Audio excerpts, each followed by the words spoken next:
Namaskaram. In the last episode, we spoke about chapter 2 in Bhagavad Gita, the way of discernment, where Arjuna, which is the confused mind, which we can relate to ourselves, surrenders to his mentor, Krishna. And Krishna then tells him what his true nature is, or the nature of the self. I mentioned that, though it is difficult, if we step away from what we identify as our body or mind, or as an experience, if we step away from the experience, take a step back from the experience, what we're experiencing on a day-to-day basis, that void into which we step in is the self. Though this is not easy, the thing about this knowledge or wisdom is that it is already present in all living beings. It is just that it is masked with so much of thoughts, so much of the illusion of ego, that we forget who we are, and instead we are so locked in this mask of the ego. So now with chapter 2 verse 22, the blessed Lord continues his explanation of what is the self.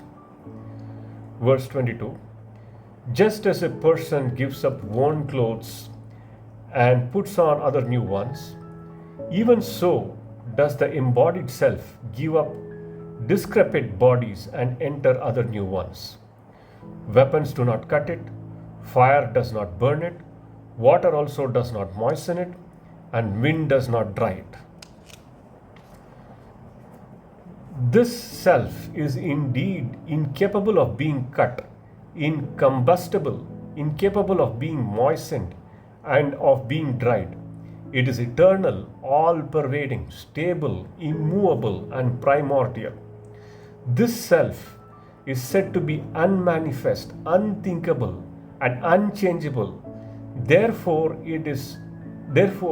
knowing it to be such, you ought not to grieve. Now, this is a very abstract description which may be very difficult to digest or understand. So here is what I can, share. So I'll first share about it in a direct, translation, then I'll go to some other Advaitic philosophy. So you are describing the self or Atman, okay, here, which is supposed to be the real you, as all-pervading. Why is this so? Are you really all-pervading? You can, if you see yourself as the body, you're just here. But think about it. Okay, so your world, the world which you feel is real.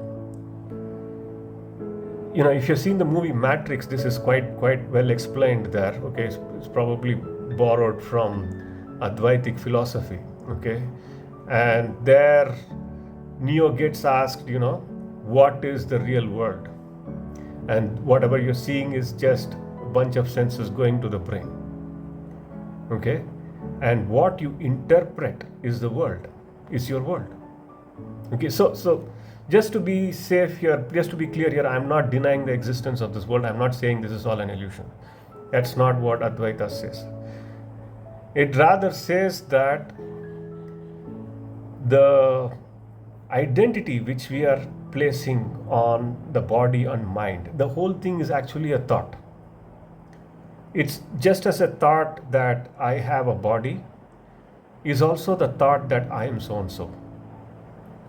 Okay, so this is a deep philosophy. It's not easy to understand in just one or two lines. maybe it requires a detailed depth lecture. Maybe I will do that outside the purview of this series. But essentially, the takeaway is this. Okay, so what is real? What is actually deep inside the characteristic of any individual is incapable of being affected by anything that happens in the outside world.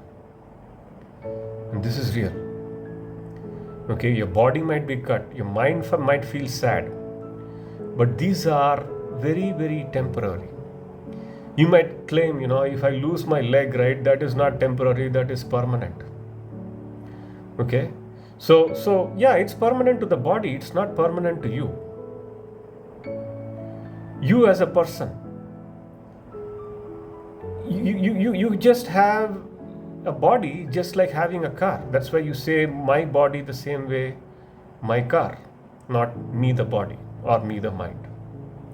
So if we keep this in mind, right, all other superficial things, on top of this personality, which is how much money we have, or what job we are in, okay, or what people surround us, these are also superficial.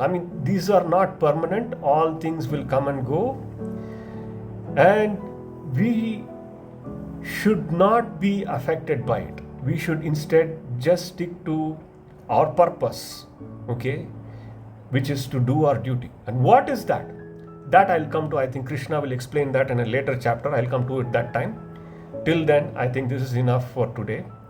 Thank you, and Jai Shri Krishna.